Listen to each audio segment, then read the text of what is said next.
You're listening to Discovering Truth with Dan Duval.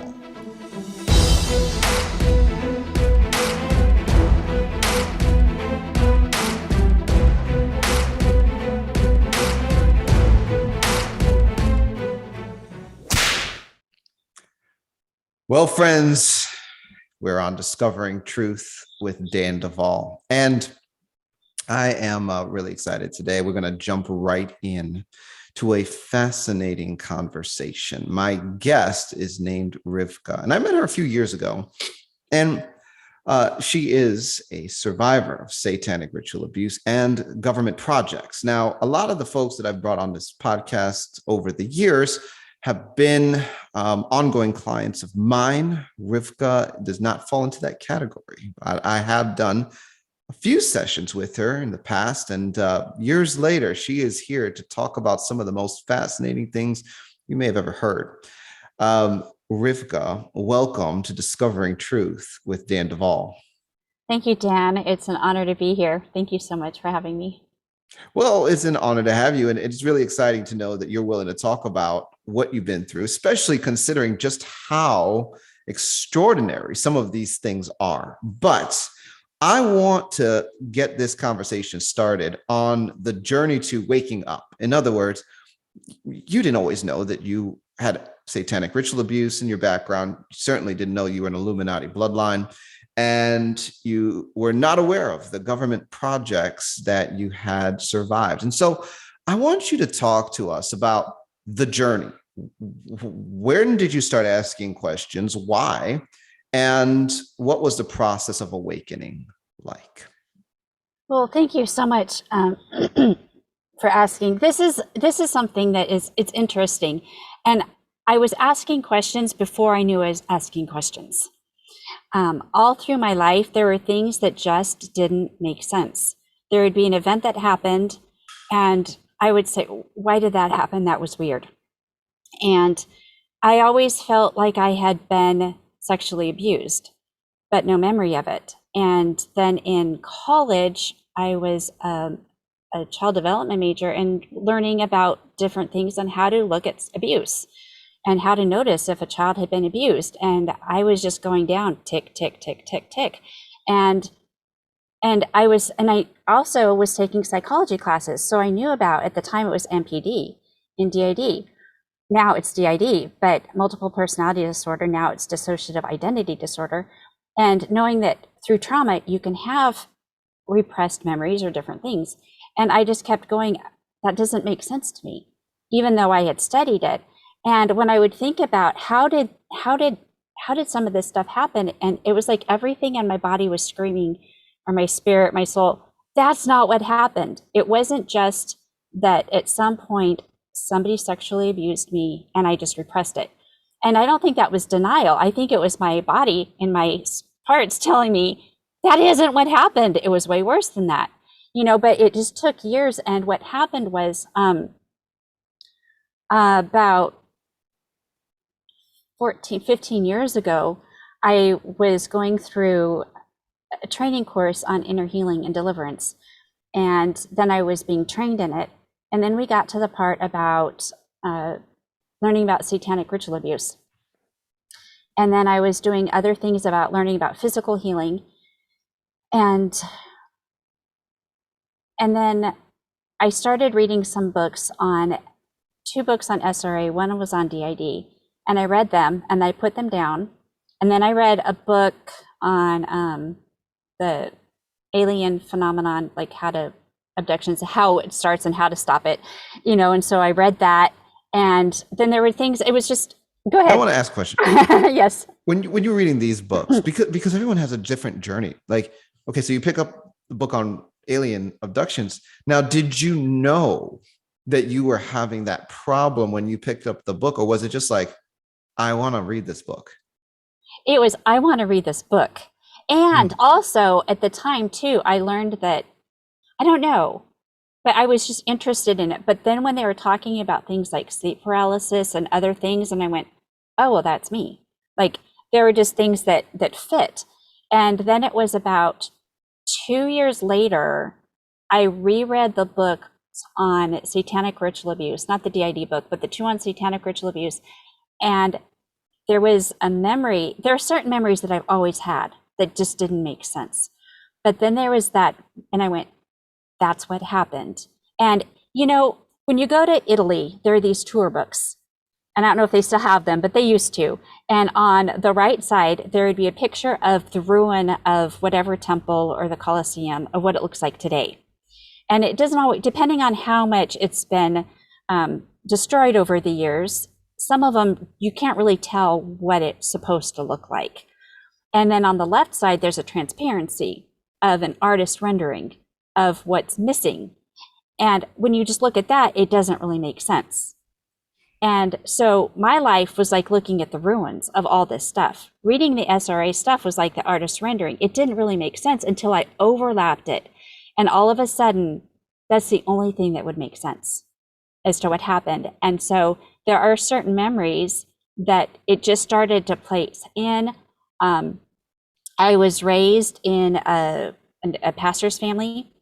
And then the way that the denomination did things, that I can, the times when it happened that I know of at the beginning, it was while they had their pastors and wives retreat and they left, they had to keep the children, they weren't allowed, both had to go, and they couldn't keep the children, take them with them, and the mom wasn't allowed to stay, or the non-pastoral spouse wasn't allowed to be at home with them. So they either had to get family members to do it, or they're expected to give the children to somebody at the church. And so this happened during those times, but I've now since found that there were so many other things, and the family generational stuff was involved. And whether the presenting parts of the parents knew or not, I don't know that. But just going back, and there were just bits and pieces. And any time that I would go into the known memory of it to do it, then all hell would break loose, you know, manifestations, abreactions. And then it was about 3 or 4, well, and then I was leading a prayer team, and well, it took about 2 years before the Lord said to start the healing process. So I sat on it, but then there was a day he said, do it now. And I knew exactly where to start. But I was also leading a prayer team at that time for the healing of our nation. But how appropriate to start, because that's when it was like the perfect storm, you know, because there needed to be some sort of catalyst, it seemed, at least in my life, to really kick that up, to actually then be dealing with it. So when you start connecting the dots for us on how they got access to you, which was often during these pastoral retreats, did that information come before or after the catalyst? It came before the catalyst because of the known memories. Okay. There were a couple, yeah. Okay. Mm-hmm. So you're walking this out. There are some known memories, some dots begin to get connected, but then this catalyst happened, perfect storm enters your life, and the Band-Aid comes off. Good. Yes. Yeah. And for about 2.5, 3 years, it was, well, and part of it too is breaking out of the mind control. But see, I had already been going no contact with the family prior to that. So I was already disconnecting from some of the mind control stuff, and I didn't know I was doing it. I mean, I knew I was disconnecting from the family because of toxicity, but I didn't know that I was disconnecting from the programmers and the handlers. Wow. And so God had already been preparing me, because then I went to where there was no contact, but I had kind of already done that for a year prior on some stuff. And so going no contact, having like 2.5, 3 years of dealing with the mind control and I don't know how I did the prayer team that I did. I think it was God, because there was just like, the other things that I was doing, I mean, the warfare would be super intense, the ab reactions, there were days that I was like, I can't leave today because there were days I'm like, they're going to try to kill me if I walk out the door. And then there were days that I'm like, it's okay, I can walk out the door today. I mean, it was just the things that would happen and the attacks and the near misses and almost being killed lots of times. Or even just the middle of the night, like hour and a half, 2 hours of just the ab reactions and praying through. Actually, what was helping, this was like, I was praying through Arthur Burke's 5 Levels of Holiness, and you've interviewed him on that. So this is before your interview with him. That's actually how I learned about him for you, was through that interview. And through that, and I have a teaching on the fruit of the Holy Spirit, spiritual warfare, but it was on the covenant of peace. Like I would just sometimes just declare the name in the covenant and it would take like an hour and a half, sometimes 2 hours of just sheer awful, horrible ab reactions and pain and attack to get through that. And so I did that for about super intense for 3 years. And then it was still going on for a couple of years after that. But now I have more nightmares during that time, but I've always had nightmares. I'm happy to say that I have less nightmares now than I've ever had in my entire life prior. So the Lord is definitely doing a lot of healing on that. And then it took about 5 years that I knew about the military stuff prior to that, but I just couldn't quite go there. But then it was about 5 years into the healing process of the SRA that I started looking into the military stuff. But I was, whether I was conceived or not, that's a whole nother story. We'll get there. In that city, but I was in a military city there, in that place of conception or implantation. And then I lived for 3 years in a place of, it was a military city, and that's basically all that was out there.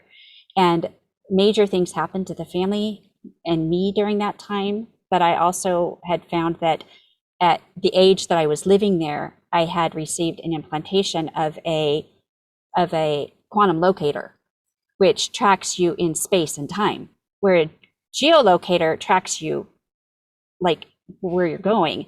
But the quantum locator tracks you in space and time, which thus we'll get to some of that other stuff later. And so let me jump in here for a second. As you see, folks, we're about to go. We're going to go there, right? And all the targeted individuals said, "Amen." Here's the problem, right? We are not living in a world where it can be argued. Oh, you have a problem? Let's just cast out a demon and get you set free. It is not that simple. In fact, the merger between the spirit world and the world of technology is extraordinary at this point. And Rivkah's story is about to help rip the Band-Aid off of some of those facts, because she's navigated a lot of these things with the Lord. And I had a small window of opportunity to be part of the process. But let me just, before you get there, I want to talk a little bit about layers, right? Because many folks that I've sat down with over the years, they experience information in layers. In other words, there's the layer of family dysfunction, and even being able to admit, well, my family is dysfunctional. My parent was a narcissist. I was abused in this and that way while growing up. That's like one layer of revelation. Then there's another layer, which is the satanic ritual abuse layer, which were the rituals, the barns, the outdoor stuff, and that's like a whole other layer. And then there's the military layer. Then there's the alien layer, where you're talking about beings in other worlds and off-planet stuff, hollow earth. Sometimes it's under the water. In these realms, and it's like memories and access comes in. It's not like all at once. And if you were to say, look, this is how my layers began to come through, and I began to process them, how would you break down the layers as in the order in which they were presented to you? Sure. I knew something. I knew something with the family wasn't right. And I even started in college dealing with the trauma and the abuse on that. And I even had one of my psych professors I was talking to, and he said, "You're like way ahead of this." He said, "Usually people don't deal with this family stuff until they're 35 and 40. They're married, they have kids, and it's not working." So I was already ahead of the curve with that. And so I had spent quite a few years of going through healing process. And then then it was my early 30s when I started doing the inner healing deliverance training. And then it was I was around 35 when I read the books the first time, or 34. Then I was 38 when I connected the dots. And then I was 40 when God said, "Do it now," which means that that's kind of textbook. People in their 40s and 50s is when they start making the connection to start the healing process. If they're going to heal, if they get afterwards, and a lot of times they don't. But again, I was still kind of ahead of the curve because, and so, but it was somewhere in my mid 30s that I even learned about the military programming. And so I knew that that was there. And part of it is just timing. How do you even begin to know where to scratch the surface? And this was like 8-10 years ago. And, but since, and even then it was, where do you even find or learn about it? And so first it was, like you said, the healing and recognition of the family. But there was something like I had dated a couple of, well, anyway, and it was very, very, very abusive situation. And I finally asked the question, what did the dad, really do? And so that's when stuff started opening up. When you're able to ask that question, what really happened in the family? What did they really do? And so that's really where I think that it started to open up. But I had already at that point been doing some of the breaking off from, they no longer lived in the area. I hadn't been in communication for a little bit, so some of that stuff was breaking that down.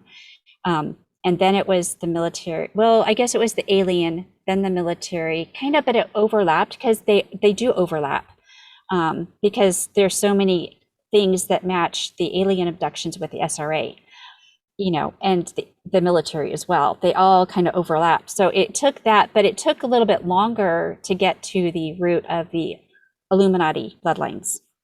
I think that was more with, but see, I always knew there were some things that I kind of always knew, like, why do I well, I mean, literally the China I picked out in my early 20s, I went through and looked at all the China. I loved it. Guess which one I liked and picked out? The Rothschild. Who would pick that out? Right?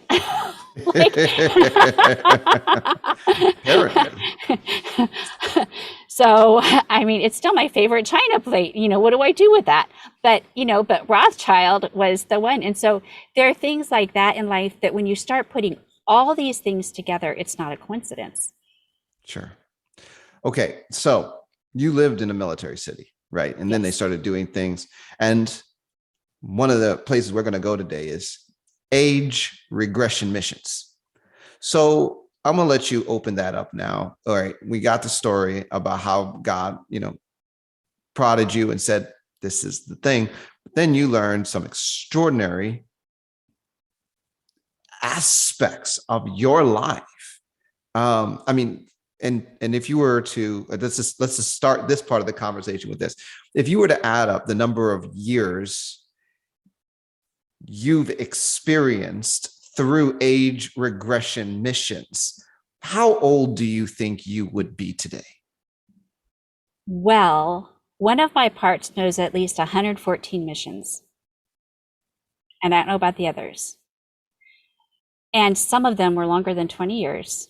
So even just conservatively speaking, 20 times 114, what is that? 2,000 some years? Is that right? Am I doing that right? It's 20 times 100. It would be something right, like that. A long time. Mm-hmm. I'm old. So let's talk about age regression. Now, there are some folks that have come out, mostly that consider themselves to be part of some super soldier projects and other things that have talked about, they call it a 20 and back. Specifically, this is a mission to Mars and then an age regression back to the time of departure for the life on the earth. Now, I want you to talk about age regression as you experienced it and just open up that whole conversation for us. Okay. I discovered it kind of by accident. I was learning about age regression and the secret space program and super soldier and the 20 back, and I was learning about some of the various different drugs that were used in it. And so I was muscle testing to see which of the following drugs had ever come into my body. And so some of them had been, and one of them has to do with the trips, like in space, so that you don't get, like seasick or whatever, space sick, and so there were several of them I was testing, and I was curious, when did they first ever come into the body? And some of them were around the age of when I received the quantum locator, so they made sense. And there was one particular I was testing to see when it had to come in. And I think I started at 0 and went to the current age I was at the time, and nothing happened. And then I went at my age back down to 0 and nothing happened. And I was like, well, am I just really bad on what's happening? So then I said, well, I'm just gonna go until I stop. So I started at 0, and then I stopped at an age where I was older than where I was at that time. And I wasn't expecting to do that. And so then I started finding out how many times had I been age regressed. And so I was getting some different numbers because I was still trying to figure all this out. And it does seem like some of them were related to the super soldier program, and then some were related to something different. And so what happened was about a year later, I revisited it. And so I had had a couple of appointments with you already at that point. This is prior to dealing with the age regression. But then I revisited this as I was doing some other research. And then what I noticed was in the last year, it had happened 5 more times. And I thought, oh, shoot, this is still going on. So then I spent hours trying to figure out, and it was on a cycle. It was happening every so many weeks. And at that point, I said, Lord, you got to show me what to do to fix this. Either have something open, like either you show me open time up with Dan or something, like this has got to stop. And so that's when I was able to get the appointments and started doing some of this work on this. And but it took a while. And also it actually happened one day because there was a day, I don't know if I told you this, but there was a day that was supposed to be an age regression day. And I was praying, and this was at the beginning of that series that we had done. And I was praying and praying and praying and praying and praying. And I thought, surely they're not going to do it today. And so I finished praying, and then I tested, because I'm thinking, oh no, hopefully. No, and they did. And the thing is, this is before we got to the key to fix it. And nothing's happened since then. So, but the thing is, it is so seamless. They can do it in such a way, because what age regression does is they have technology to take you out of this dimension. And it's like it goes straight up to another dimension. And then so you can live like here. So say this is the timeline here.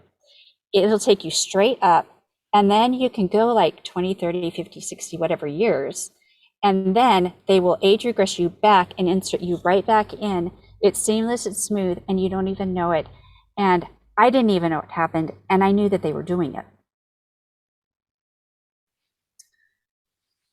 And so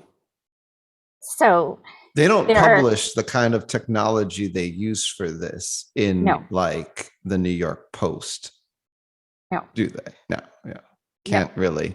That's one of the things, Rivkah, that I think, you know, and I love being able to do this podcast and let these things be explained, because look, people are talking about this kind of phenomena all the time. They don't even know they're talking about it when they're talking about it, because most of the conversation around targeted individuals and the kind of manipulation and technology that people get hit with is symptomatic.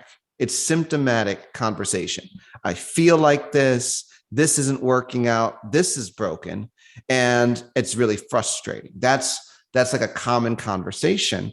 But it's rarer for someone to be like, well, this is the exact technology that they're using on me, and this is why it works and how it works. Unfortunately, we don't have white papers on all of this stuff. You know, it's like, and for those of you that are listening to her talk, like how could you be gone and then go 40 years and age regress back to the very moment and not know what's happening? And it's like, but if I explained to someone in 1920 that I would be able to get any data on anything going on anywhere in the world with a little black rectangle that I put in my pocket and plug into the wall, that works with frequency, people would look at me like, what are you talking about? Like, you know, that there's no framework for that technology in their understanding.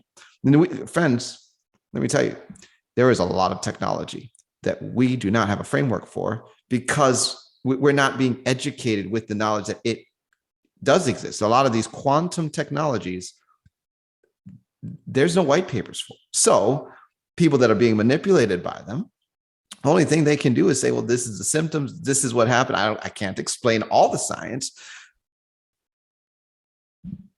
but it doesn't make it any less true, does it? So no. please continue. With that being said, I'll just segue into some of the two different types of technologies for the age regression. One that's being talked about most by people who are coming out about it, it's through drugs. And they talk about drugs and age regression back, and it's about a 2-week process. Well, in the process of and that does happen, but in the process of my journey and working with the scientist parts that know, were laughing at that, because they were just like, that is so like Model T Ford. You know, it is so basic. They're like, that's just soft disclosure coming out. Explain scientist parts. Well, I have parts that are trained to be scientists. They've been in labs. They know quantum computing. They know the stuff. And Thank you. they know. And you know, it's interesting, now that I've had a lot of this stuff cleared up, when I read science or when I do it or when I do math, I can do it now. I mean, before, like in high school, I went through pre-calculus. So, I mean, I could do it, but it was hard. It was hard for me. And there was so much confusion around math. But there was always this thing of like, I should know how to do this. I know how to do science. I know how to do physics, but I could never quite be good at it. And now I'll pick up a book. I'm reading a book right now on string theory and loving it and being very nerdy. But the thing is, like, now there's no confusion around it, generally speaking, you know. And so what they were doing is they were hiding. They didn't want me to know that I knew this stuff, because I know this stuff. And they were using my abilities in various laboratories and quantum work and physics and stuff. So, but one of my parts was just laughing at the absurdity, at the like ancient way of what was being talked about for the drugs. And what they're actually doing is they use quantum computers to do the age regression.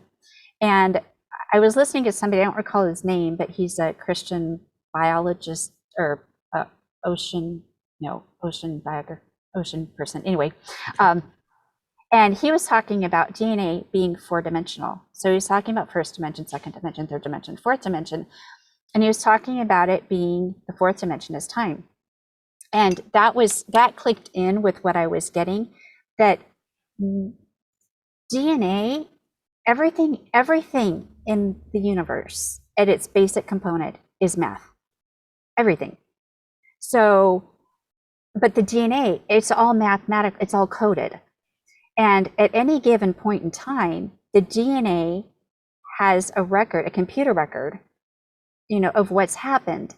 So all they need to do is have a quantum computer, have a complete readout of all your DNA, and have the time with it, like this time with this time, may not be like January 1st, but it might be like so many hours ago, whatever, but they can code it. They've got the time linear thing. So all they have to do is program your DNA to be at such and such and such, and go back to that, and they can wipe all of that out. But they can also have a way of storing that data in your body to where it's not part of the line, but they can bring it back anytime, or they can just bring it back with a computer anytime, with a quantum computer. So that's some of the stuff that I had discovered. And then through the process of, and this was in one of the sessions, because it had to do with time. They were compressing time with it. I remember that. Right? I actually remember, as soon as you said, yeah. And I don't remember all my sessions because I've done like thousands of hours of sessions. I do remember compressing time. Yeah, they compress time with the DNA and the time loops, and they can just delete it, or like the DNA is on a spiral. So think of like a spiral staircase, and then like this whole row would be the walls. So let's say this is all January 1st on this side.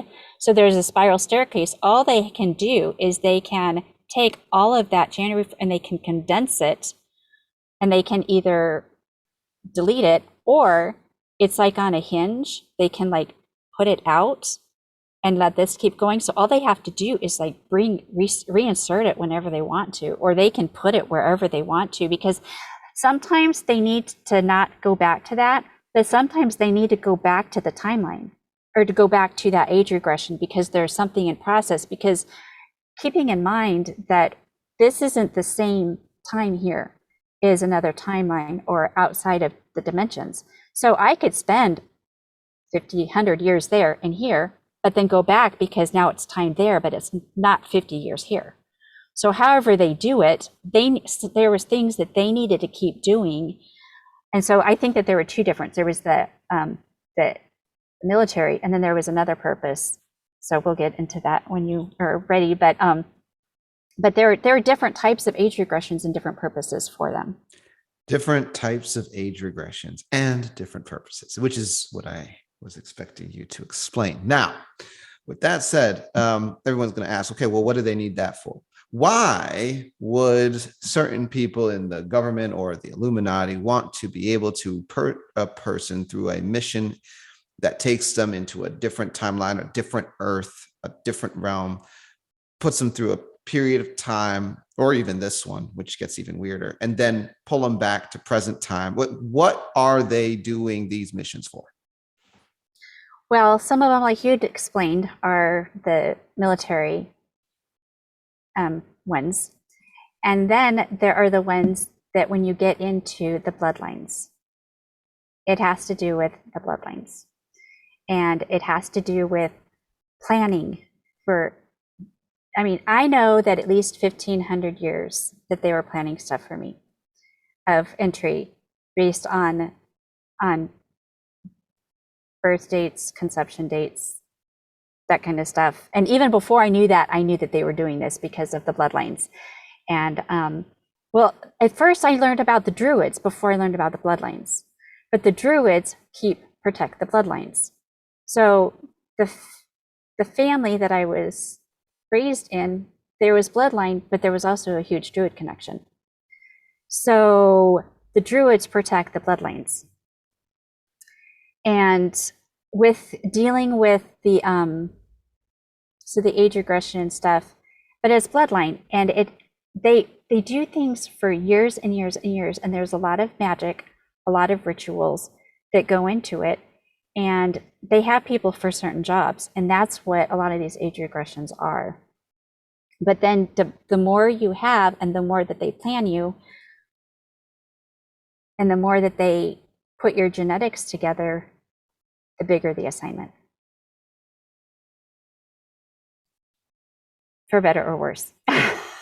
So what were your parts telling you about your specific role?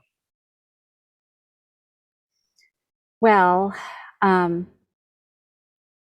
what happened was it came about because we were going on this specifically. What I wanted to deal with was the age regression.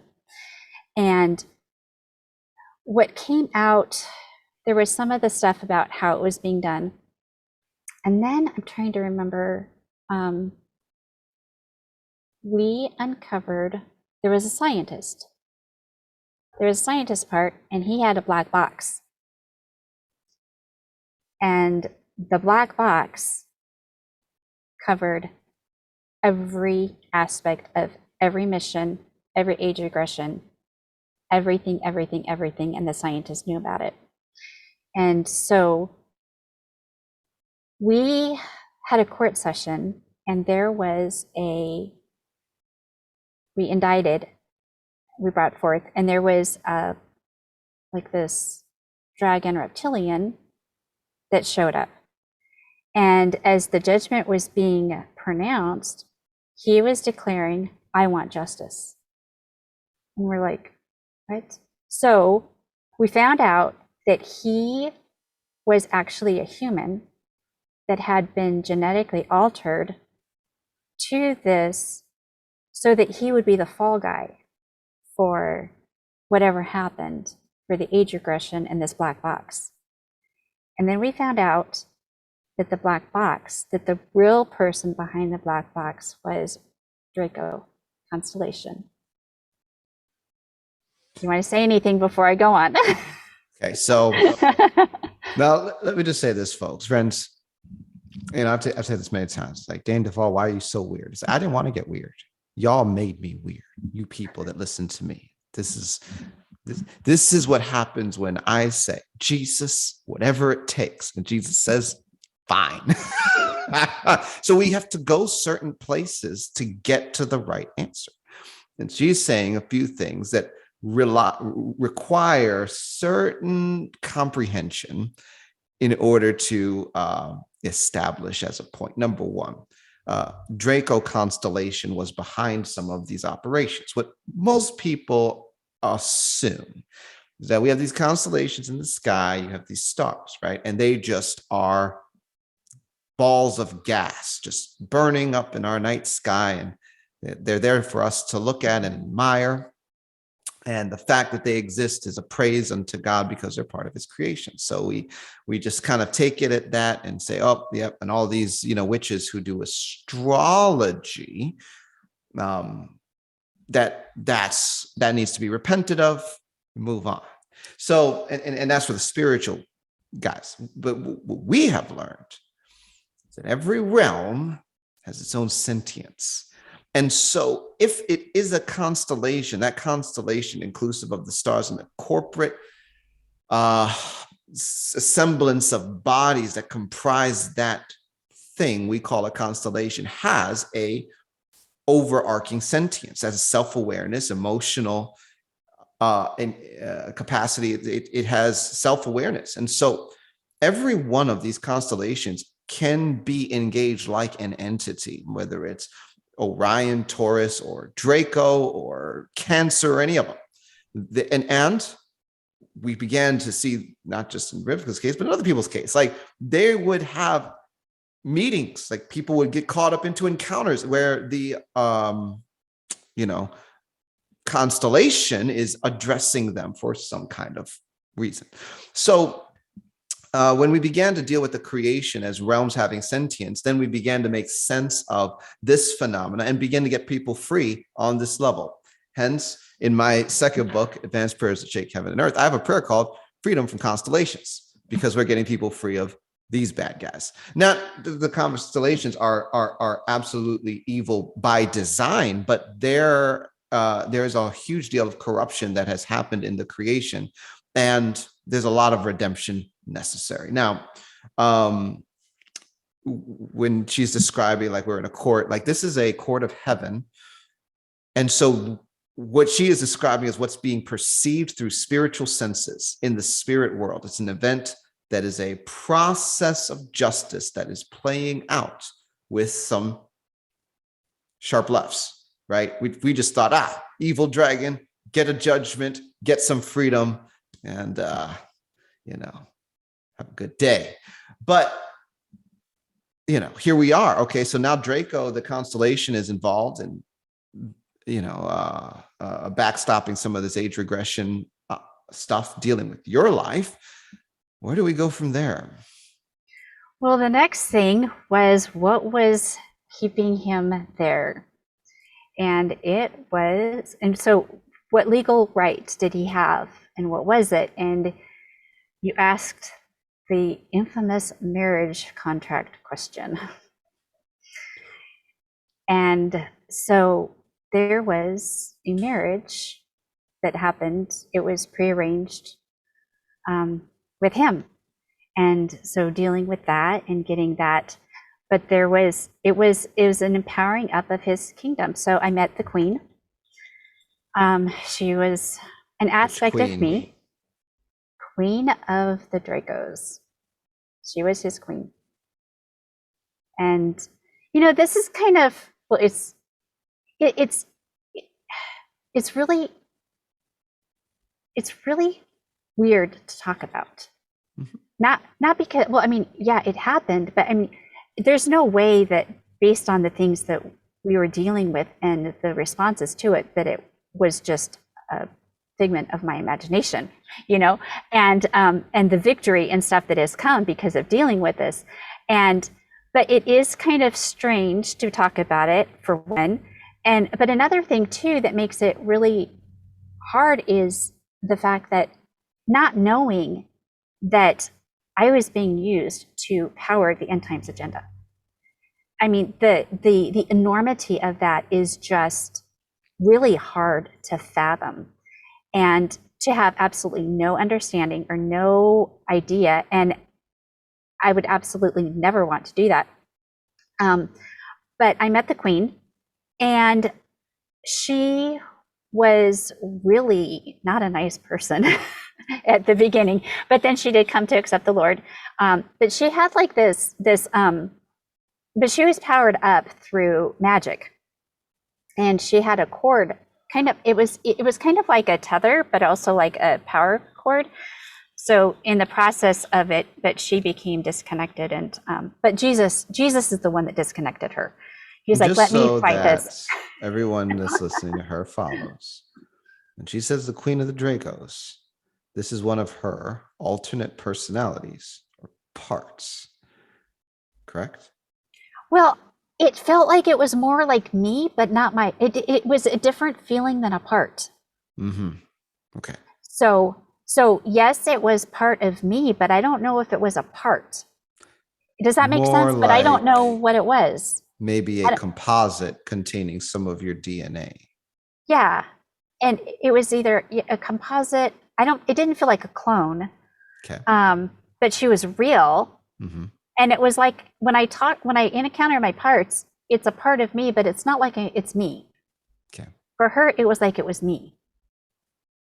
So there's a difference of how the interaction goes. And probably the easiest way for somebody to maybe understand it is if you're watching a science fiction movie and somebody meets a part of them, or meets one of who they are from an alternate reality, and so they've got a different history or whatever, but they still think alike and they look similar, it's just, but it's not that, but that's the closest I can explain for it. Okay, please continue. Okay, so there was a lot that she was involved in, a lot of oversight. Draco is very much involved with the Druids and Atlantis. So there's that connection, and the Queen was very much involved with the liaison between Atlantis and Draco, and there was a whole breeding thing that was part of that, and so that's why it was very generational, and when the divorce took place, I was in prayer, but I ended up later, and it was around my birthday, and it was showing up.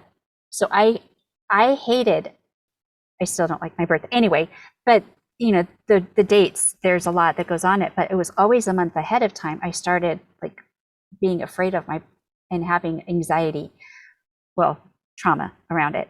And so that year when I was praying, I ended up in front of them, or I was there somehow, but then the royal like guard came to get and escort me, and they're like, "You're here, you're late this year." And I'm like, "What?"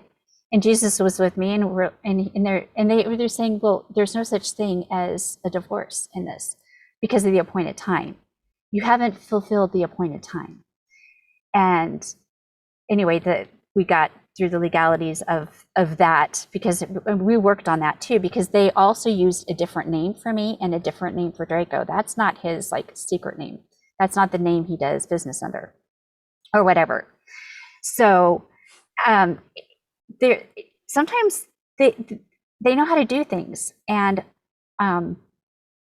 so anyway, I could just go on a lot more, but is there something else that's specific? So why don't you talk about how this finally got addressed? The age regression, or the Draco stuff? The conclusion of the journey with the Queen of the Dracos, and getting some breakthrough on this type of harassment.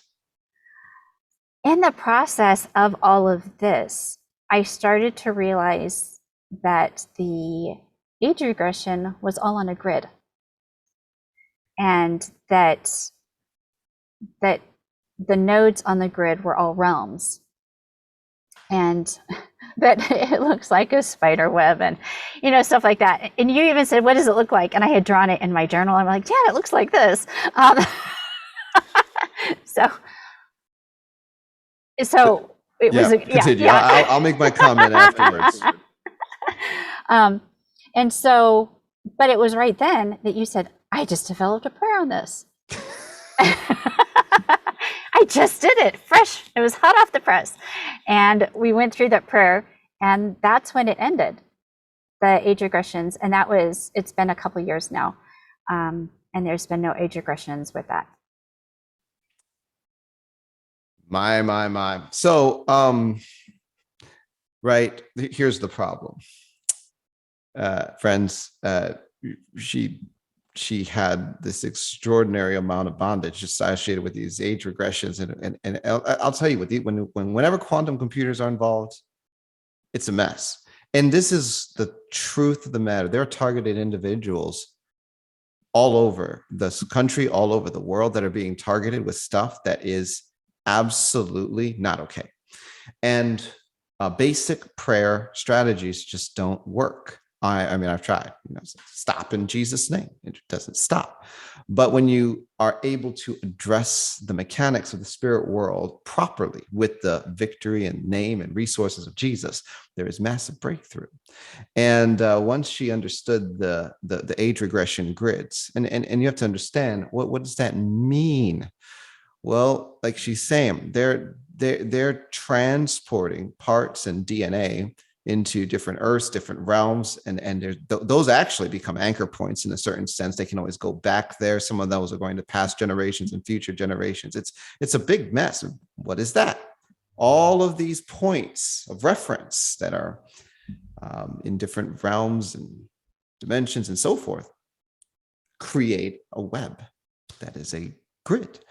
And so we use the technology. I put it in my third book. It's called Freedom from Evil Grids. And you'll actually notice, if you look at the table in the Freedom from Evil Grids prayer, there are age regression grids that actually came from this special person sitting right across from me in this interview, because that was how we solved this massive problem. And if you've been getting age regression problems, you can get that book and go through that prayer anytime. In fact, at Bride Ministries, we have we have it free. You could just get on the deliverance portal. We'll talk about that in the announcements, and book a coach and get some help if you need it. Now, thank you for talking about. Was there anything else you wanted to talk about with the age regression stuff, Rivkah? No, I think that's good. Dan. Okay, so I want to talk a little bit more about your targeting, right? So tell me about some of the other things that being in that military city and being exposed. What do you think they were preparing you for besides age regression? Well, that's an interesting question, because I haven't really figured that out yet. But they were definitely doing stuff to the entire family. And there was a time, and this was probably around the time that I got that quantum locator, because I lived out there for 3 years. And I remember, okay, now I had already felt the defilement and the stuff of the sexual abuse. So there was already that level of trauma and pain with the SRA at the time that I had gone out there. But there was a day that I was driving, I was on the bus going to school, and I had one of my Trapper Keeper folders, if anyone knows what Trapper Keepers are, but I felt so defiled. I felt like I'd lost my innocence, and I literally sat behind this folder on the bus because I felt something so horrific had happened to me. And that was probably one of the first age regressions or something, or a mission that I had come back from, because something so horrible. And that was already on top of the other feeling of the SRA. So and the stuff that happened out there, and but it's one of the military bases that's considered mind control capital. Almost every military base has a dumb under it. But, when you're dealing with dumbs, you're dealing with, and this was a place also where they were flying. We could see the stealth bombers flying over when it was still, they don't exist. Like, oh, really? What do we see up there? So there was just a lot of stuff. And it's also it's also the place in this branch of the military where they send, at the time, every person through in that branch of that military. So, there was just, it was a horrible, horrible place, a horrible experience to live there. So I think a lot of that just had to do with, but when you deal with the DNA, mm-hmm. everyone wanted a part of me, because of the DNA, whether it was 3-letter agencies, whether it was the military, whether it was Draco, that he was behind a lot of that, which is actually the devil, but that's another Revelation 12, that's a whole nother story there. But they all wanted a part of it. They all wanted in on it. And plus anyone who is, they know people who are psychic. The CIA has mapped everybody that is psychic. And I was also, I guess I do know. Because everybody who is an intuitive empath is used as remote viewer. And so with the generational druidistic stuff and the psychic and just the prophetic psychic stuff that I was always aware of, and things. And not that I'm saying that psychic is right, that's just the word that they use. And being an intuitive empath makes me a perfect remote viewer, perfect candidate for that stuff. Wow. And obviously, if you didn't know, remote viewing has been used by military operations for a long time now. They've been doing that since what, the 50s, 60s. They were bringing in remote viewers to look at locations and try to map them on paper, draw stuff, yeah. So, okay, moving in a different direction now.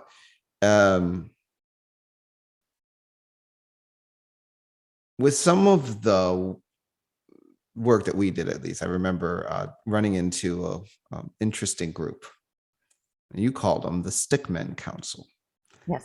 And I want to let you talk a little bit about the Stickman Council, because that, well, it just sounds funny. I mean, I used to draw stickmen when I was in elementary school. Like, my art was not that good, but it got better. What was that? Yes, we were getting the runaround. Remember on this day, this was the day when things just kept coming up. And it was just, the enemy was, I don't remember what you called it, but it took 45 minutes and you realized, wait a minute, we're just getting the runaround here. And so they really didn't want to get exposed. And they were around a fire. And when I say stick, they look like twigs, like sticks. So they were kind of rough, but they looked like they were I call them like sticks. And they were torturing for the sake of pure torture. It was just pure pleasure. And one of the things that they had done that I found out after that, I was doing more, but I kept injuring my left foot and kept breaking it over the course of like 2 or 3 times. But I'd had like 4 major, 1, 2, 3, twice it broke it, but 4 major injuries to my left foot. Well, the Stickman Council were part of,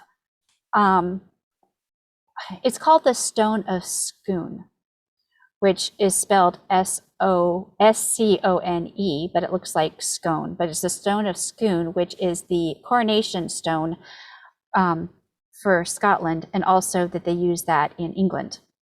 And so they use it to coronate for the coronation of kings and queens.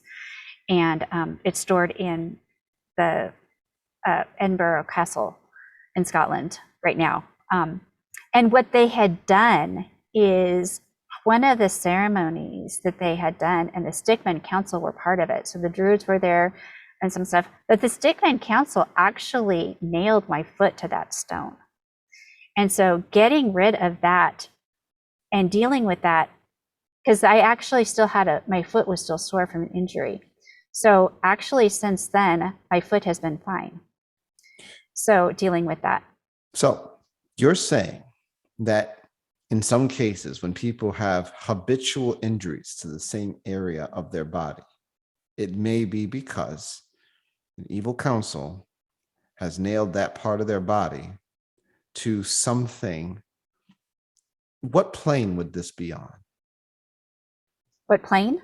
Yeah, the Stone of Scone. Like where like do you, like for the Greek 3D concrete thinker that's trying to not drown or stop drowning in this conversation.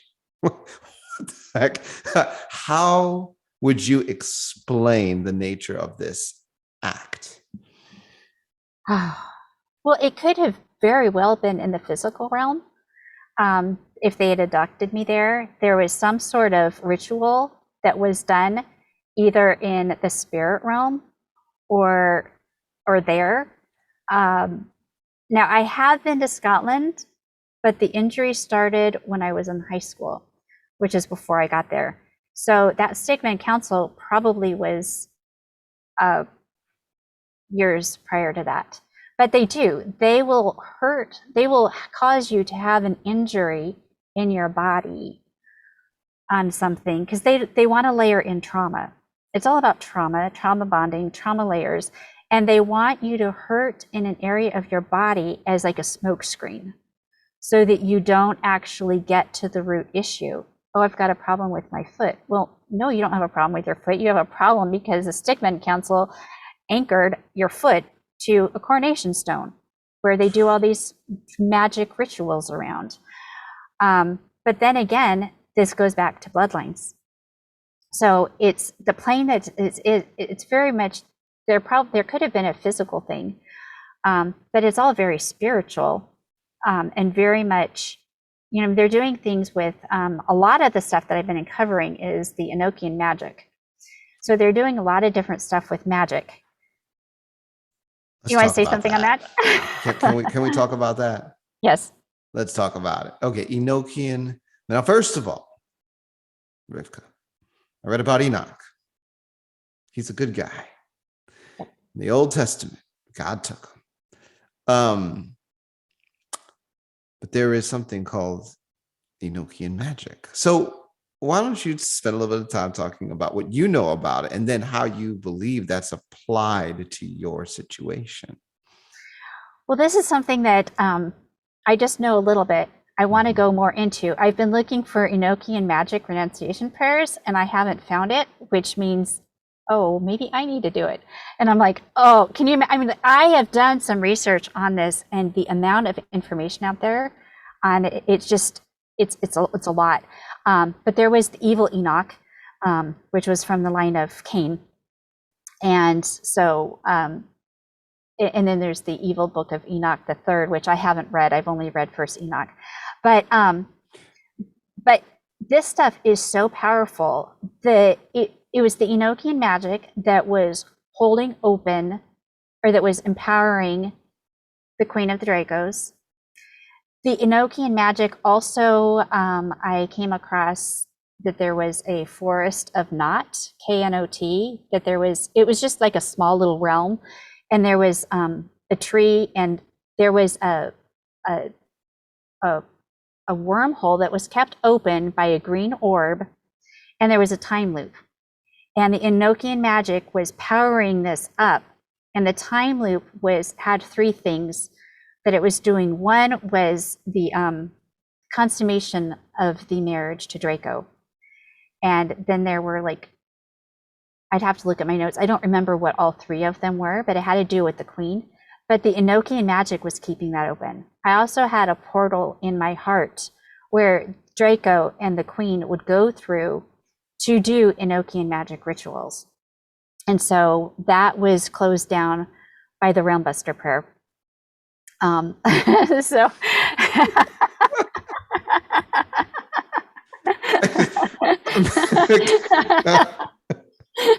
you asked about Enochian magic. So anyway, so it but I love that. This is the funniest thing, right? Because when I talk to people that are every bride trapper is going to be cracking up right now, because people that have been hanging out around our stuff for a little while, and it has had to like lean into our tools pretty heavily. Like they just map issue resolution to prayer name titles. They're like, knock this out with that. That got knocked out with, and they just like cite the. It's like so funny, but anyway, okay, yeah, but it works. Praise God, Jesus is moving. Yeah. But I do more into learning about it because coming up, there's more about that. And so that Enochian magic, they're really strong with what they're doing about that.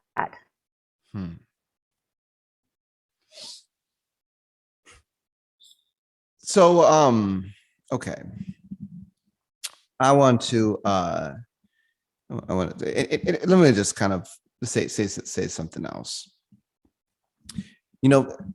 I think that one of the things that's happening now is that God's, first of all, he's pulling back the curtain on the devil's nonsense, right? The devil's shenanigans, they're being exposed more and more. But one of the other things that has to happen in the process of that is that God is really revealing just how much the realms and dimensions that go beyond the 3D experience we have is relevant. That's just the case. Like even with the objectives of the Illuminati, with the objectives of these alien groups, working with the military, and why they're doing the kind of programming they're doing now with the younger generations and the more recent developments that they have in these realms, and where is it being resolved? I think that people really have to break with this idea that you can anchor every objective and a manifestation of some kind of agenda that's purely 3D. Realms, dimensions, alternate timelines. This is a huge part of where these operations are relevant.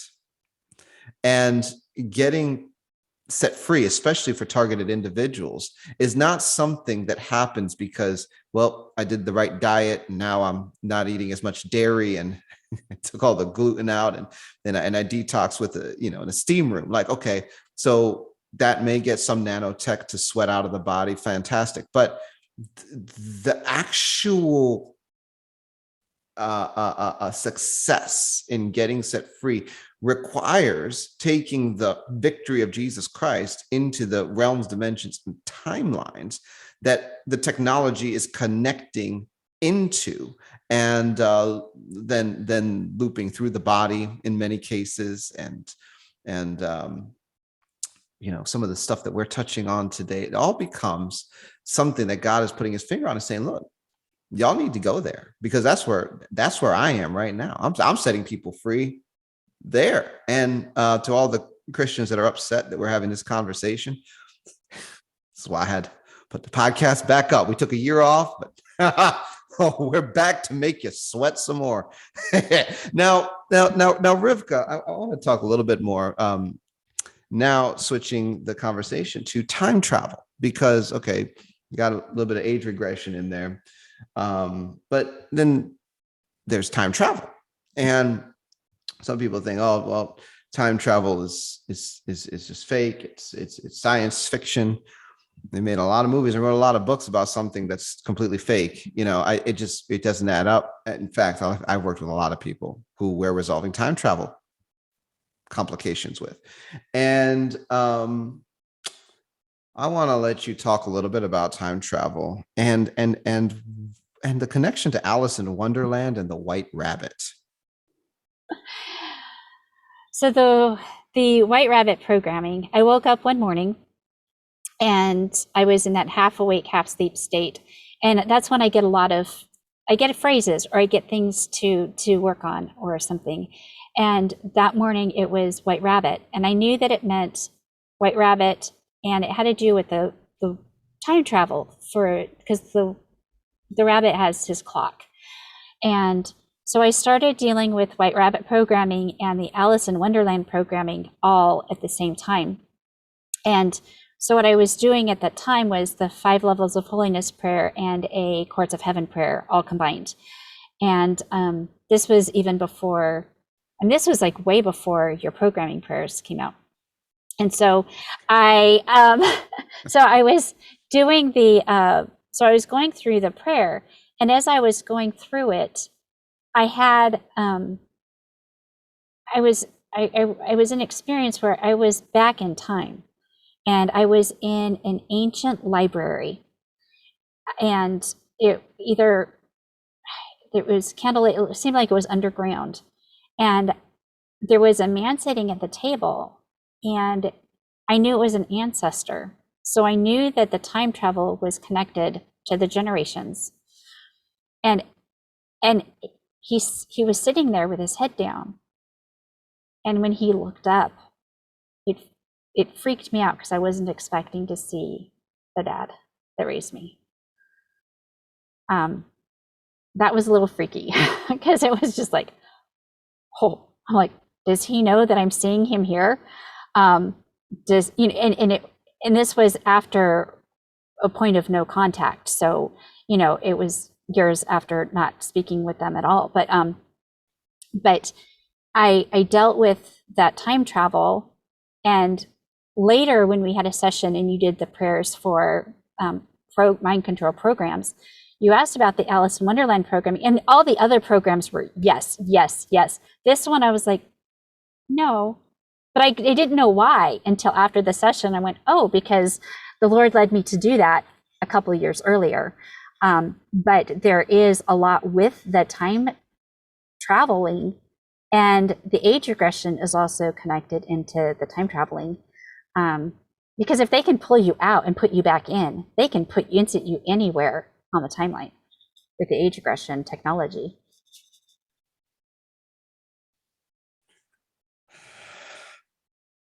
Wow. So, what has Jesus done for you?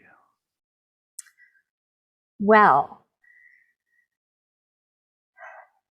you know, what it's the process of being set free. It's the process of being set free of these mind control programs.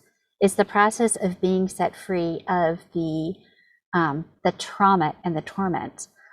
And how I know that things are being taken care of is because of how of the effects afterwards. I had mentioned a little bit earlier, huge things. The fact that not dealing with the night terrors and the night sweats and the night paralysis. Excuse me, it happens every once in a while, but not on a constant basis. I mean, it used to be incessant all the time. And then it got worse while I was dealing with this stuff. And the targeting is less. Like, there was a season where I couldn't drive down the road without someone almost killing me.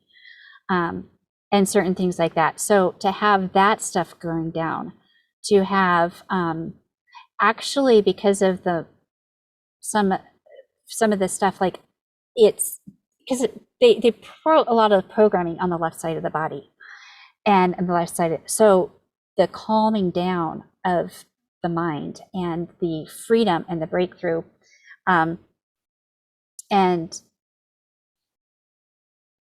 we talk about closing that portal? Sure.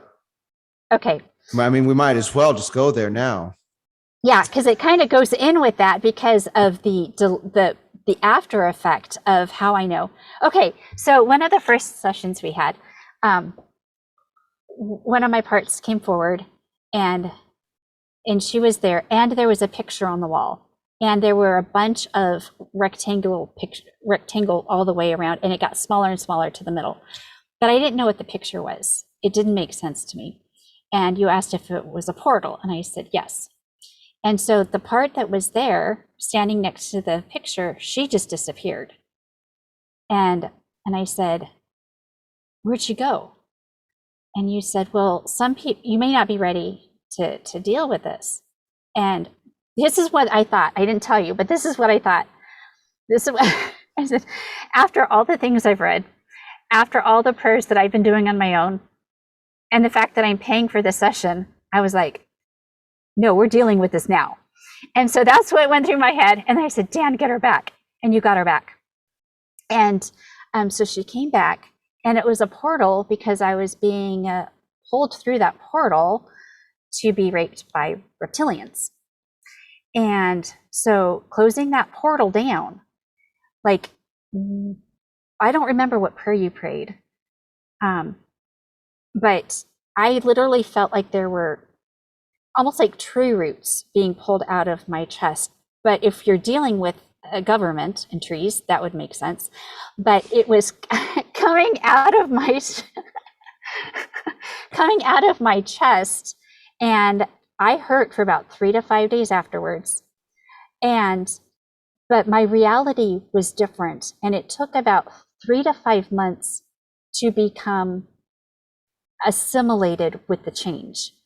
And what the only way I can describe it is because visually it looked like everything around me was more solid. Because what happened would be, because there's a portal, there was a permeability. Not that it, in physical, for me touching it, felt permeable, but I didn't know visually until afterwards that it was changed. And so I don't feel like everything is that permeable around me that has closed. And so what Jesus did in that case, he closed that portal down, and it changed the reality around me. And it's very noticeable. But again, like, you don't know that it's different until it happens, because that had been so normal for me for, I don't know, it could have been since birth or before that was open. And so these are the things that, he's closing this stuff down. He's closed that portal down. He's closing down the Enochian magic. Jesus is taking care of the covenant marriage with Draco. He is setting me free of things like the Stickman Council and redeeming from the Illuminati bloodline generational plans that they have to use me at the end times, and to being able to be the fifth column, as it were, to be able to start pulling this stuff down. That's what gives me purpose to live. To know that I can be part of taking this down, and that no matter how bad it was or what I've been involved in, God has a plan, and he can redeem and restore. And so that is what Jesus is doing through this whole process. Praise God. Yes, he is. Yes, he is. Wow. Well, you have dropped a series of bombs, Rivkah, and I want to ask, is there anything else you want the listeners to know today? I would like to share 2 Bible verses that have been a huge source of encouragement for me. And I want to encourage our listeners who are survivors to have these, because when we're dealing with all this sin, rebellion, and iniquity, it can get very discouraging, and it feels very dirty. And also, we know that God is a good God and he's a just God. And, sometimes it can be like, how does he view me? Kind of a thing in this. And knowing what scripture says, but actually living it out, sometimes we have to get a congruency there. And I came across these 2 verses, and they've really brought me a lot of comfort. And they're similar, but they're very different. The first one is in Psalm chapter 33, verse 18. It is written, "Behold, the eye of the Lord is on those who fear him, on those who hope in his mercy." So going through the process of the healing, the deliverance, going through these prayers and repenting on behalf of the lines, the generations, and all this, God's eye is on you. And he really, and he loves that. And what we're doing in this process is we're having to hope in his mercy, because we know he's a just God, but we're also hoping in his mercy because we're in process. We're in process because we still maybe have parts that are doing stuff that we don't want them to do, and we're still discovering that. But the Lord knows, and he has mercy. And the second verse is from Psalm 147, verse 11. And it says, I usually get teary-eyed when I say this because it's so neat. It says, "The Lord takes pleasure in those who fear him, and those who hope in his mercy." So he doesn't take pleasure in our pain, but he's taking pleasure in the process. He's taking pleasure because we fear him, and we take pleasure because we're hoping in his mercy, that he is a merciful God, and that he's there with redemption. He's there with healing, and he takes pleasure in being able to restore us, to being able to restore the creation. And the process is also part of the journey of the warfare against that great dragon and devil and Satan. And he takes pleasure in victory. And so it may be difficult, but fearing him there's so many blessings with that, and there's blessings in his mercy. So I just want to leave our listeners with hope of who God is and his redemption and his love for us. So good. Yes, I wanted to piggyback on that. God does not take pleasure in our pain. In fact, I love to remind people of the fact that, that God calls believers his body.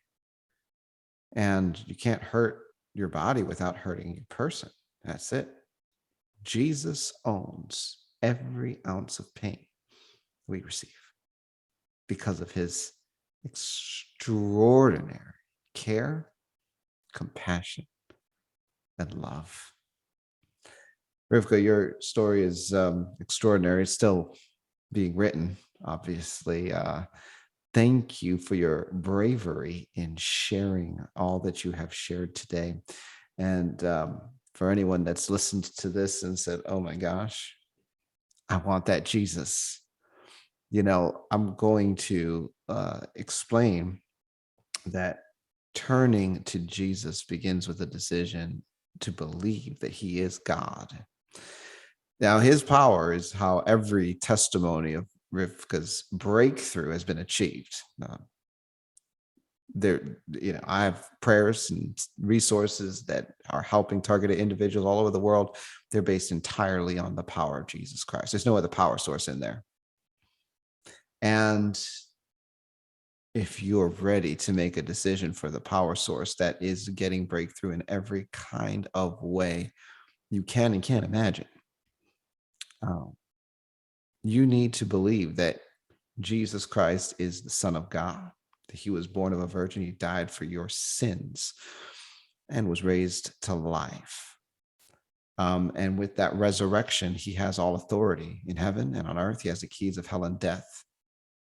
That's the gospel of Jesus Christ. And if that makes sense to you, you can say this prayer and repeat after me and say, you know what? I believe the testimony.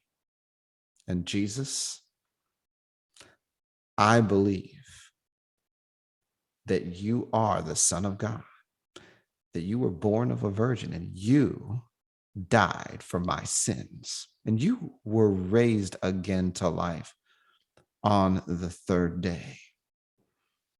King Jesus, I repent of my sins and I renounce Satan. I receive you as my personal Lord and Savior, and I receive cleansing by the blood that you shed for me. I invite you to live your life in me and through me from now on. Thank you for saving me. Amen. Now, friends, if you said that prayer, that's just the beginning. There is a whole lot that Jesus wants to do with and through you. And we're here to help. Rivkah, we are going to say goodbye to you for now. And friends, we're going to get some announcements, and we will see you next time. So until next time, God bless and Godspeed. It's time for the announcements.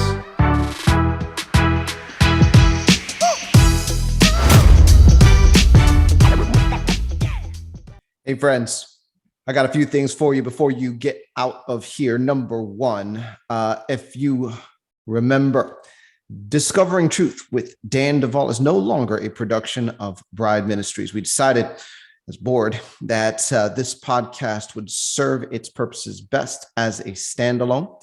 And so there was a vote. We separated it. And now Discovering Truth with Dan Duval is run by yours truly, along with all carrying costs, which means we have engineered a few approaches that we felt would best serve the community following us, because we decided, we don't want to do lots of ads every 10 minutes, another drop, buy this shampoo or buy this thing. So we just give you one sales pitch at the end of this, because we are selling merchandise to help underwrite the cost of this podcast, including this shirt.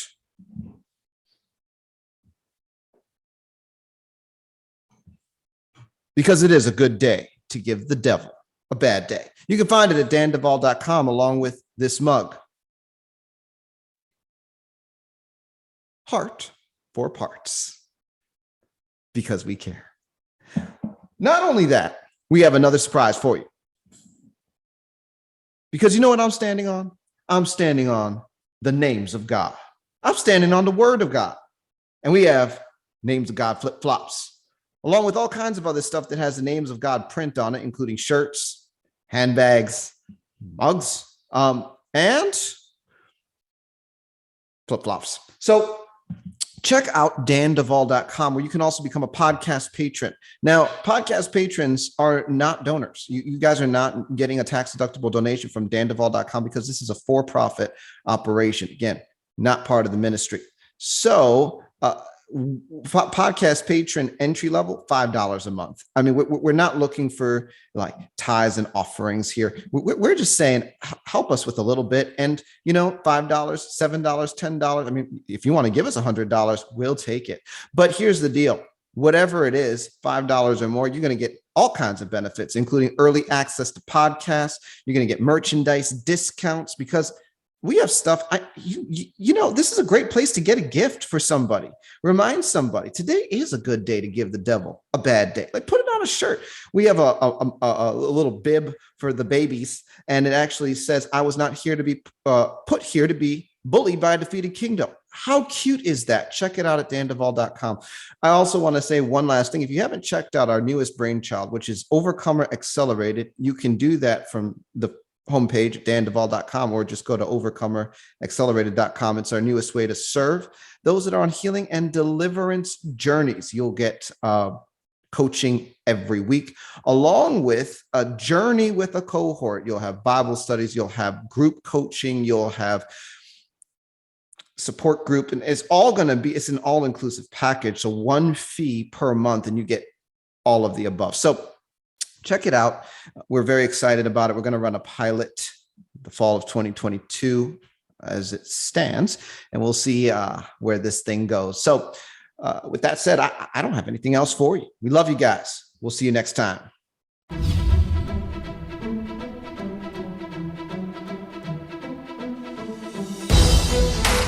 You've been listening to Discovering Truth with Dan Duval. Visit me at danduval.com, where you'll discover merch, books, and the opportunity to engage in our private social network.